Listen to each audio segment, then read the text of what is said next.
Crypto, les infos crypto pour ceux qui n'ont pas le temps, un bitcoin qui ira jusqu'à 200 000 dollars. Je vais vous montrer pourquoi c'est possible dans le prochain bull run, les gars, avec une technique toute simple qui s'appelle les Fibo d'extension. Je vais vous montrer ça, je vais vous montrer comment ça a fonctionné par le passé. Ça va vous mettre un peu d'opium parce qu'hier je vous ai un peu déprimé avec mon scénario de dernière jambe baissière, mais c'est toujours la réalité, les gars. On va regarder bien évidemment tout ça ce matin. Le BTC il perd 2%, on est à 17 400 dollars. On a aussi Ethereum qui perd quasiment 2%, on est à 1269 dollars. On a BNB qui perd 1,6%.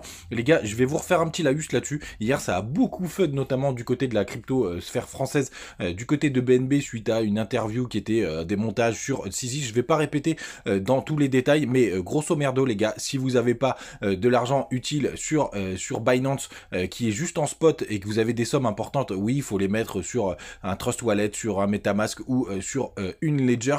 Mais les gars, encore une fois, pour moi, c'est que du FUD.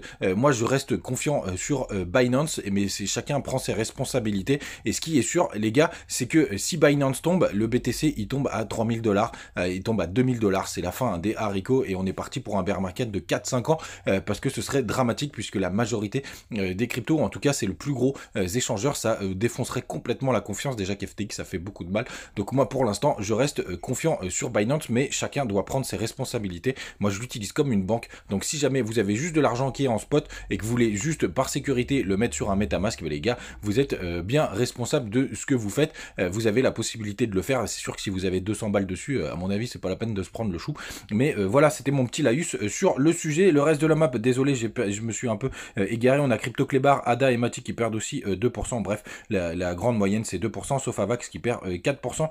On a un petit rebond du côté de Ton, plus 2,6%, donc du côté de la crypto liée à Telegram, et on a Link qui perd 2,4%. Les gars, en daily, vous connaissez maintenant ce graphique. La mauvaise nouvelle, c'est qu'on a perdu la trendline RSI. Vous voyez juste là, je vous avais dit que si jamais on la perd, ce serait pas forcément bon signe. On s'est fait repousser par la moyenne mobile 50. Alors j'ai toujours ma target au 0,618 à 18 790 dollars. Je pense qu'on va un petit peu latéraliser avant d'y aller, puisque c'est le max pain du 31 décembre. Et à ce moment-là, je pense que le scénario idéal, c'est qu'on latéralise aussi sur le RSI et qu'on vienne buter justement sur ce support qui devient maintenant résistance, et pour avoir la dernière jambe baissière, les gars. En tout cas, c'est mon scénario favori sur ce sujet-là. Et pourquoi je pense qu'on va latéraliser, les gars, alors tout simplement, ça on verra plus tard, tout simplement parce que vous avez les max pain qui restent aux alentours des 17 000 dollars pendant un petit moment, notamment. On va regarder ce matin, on est à 17 000 dollars tout simplement. Demain, on est à 17 250. Oui, les gars, de temps en temps, ça m'arrive quand même de préparer l'émission. Le 23, on est toujours à 17 500 dollars. Donc ça, c'est vendredi prochain. Et le 30 décembre, qui est une très très grosse journée, donc qui donnerait le scénario d'un rallye de Noël, on est à 19 000 dollars. Donc ce serait assez logique. En tout cas, du côté de nos amis des longues short ratios, là, la mauvaise nouvelle ce matin, c'est quand même une grande majorité de longues, donc il est repassé en positif, on en a 57% de longues, ça achète pas du tout sur le spot, hein, et vous le savez, c'est mieux pour pousser. Néanmoins, on peut avoir un joli rebond si les funding restent négatifs, vous le savez, ça veut dire que vous payez pour être en short. On va aller sur les petits time frames sur BitGet, comme d'habitude, n'hésitez pas, vous avez les liens si jamais vous voulez, si vous voulez jamais vous amuser à trader. Et en fait, la bonne nouvelle, par contre, vous voyez ici, là, on avait pas mal de stops à aller chercher. C'était la dernière zone de stop, en tout cas la plus proche, et on a été les chercher sur ces deux bougies-là. Vous le voyez, on est juste en dessous. Donc ça, c'est plutôt une bonne nouvelle, ça fait un petit nettoyage. Est-ce que ça suffira? Est-ce que ça suffira pas? Ça, l'avenir nous le dira. Et les gars, c'est parti pour du bonheur, c'est parti pour de l'opium, c'est parti pour voir pourquoi le BTC pourra atteindre les 200 000 dollars sur le prochain bull run. Je vais vous montrer tout de suite, on va passer en weekly. Et donc ici, quand vous allez sur cette petite zone là, juste là, vous avez un système qui s'appelle les prolongations de Fibonacci. Donc c'est les Fibo d'extension. Et comment on calcule ça? Je vais vous montrer. On va prendre les extensions donc du dernier bull run. Donc là, je les ai locked, mais en gros, vous prenez le point bas du BTC du dernier bull run. Donc on va le faire juste ici. Vous voyez juste là, le point bas, il est sur cette mèche juste ici, vers les 170 dollars. Ensuite, vous prenez le point haut du bull run suivant. Hop. Donc dans 2018, on a touché à peu près les 19 000 dollars, un peu moins.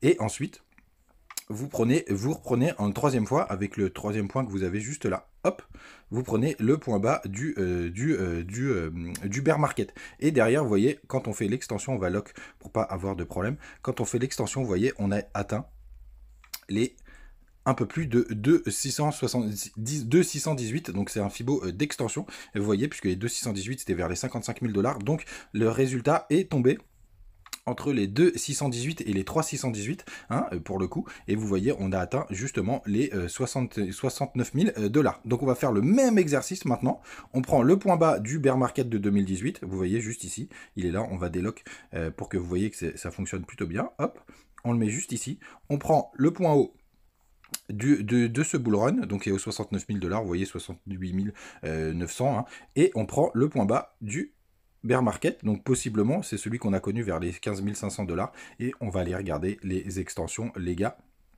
Et vous voyez, ça nous emmène sur les 2,618 juste aux environs des 200 000 $. Donc si jamais on fait à peu près comme au dernier bull run, ça nous amène aux environs des 200 000 $. Alors est-ce qu'on fera comme en 2018 où on s'arrêtera juste un petit peu avant, hein, puisqu'on s'était arrêté aux 19 000 et des brouettes, pour finalement juste faire une barrière psychologique aux 200 000? Eh ben c'est possiblement la target, les gars, que je vise. En tout cas, ce que nous dit, c'est que si jamais la target minimum, c'est quand même les 120 000 $ pour BTC, mais la target, on va dire habituelle, c'est plutôt dans cette zone, donc vers les 200 000 $ et peut-être un peu plus, les gars. C'est évidemment ce sera vraiment aussi très intéressant, pourquoi pas, de se débarrasser des cryptos quand on sera sur ces niveaux-là. En tout cas, c'est mon plan. Et comme ça, vous le voyez à long terme. Évidemment, ces targets peuvent changer si jamais on fait un nouveau point bas.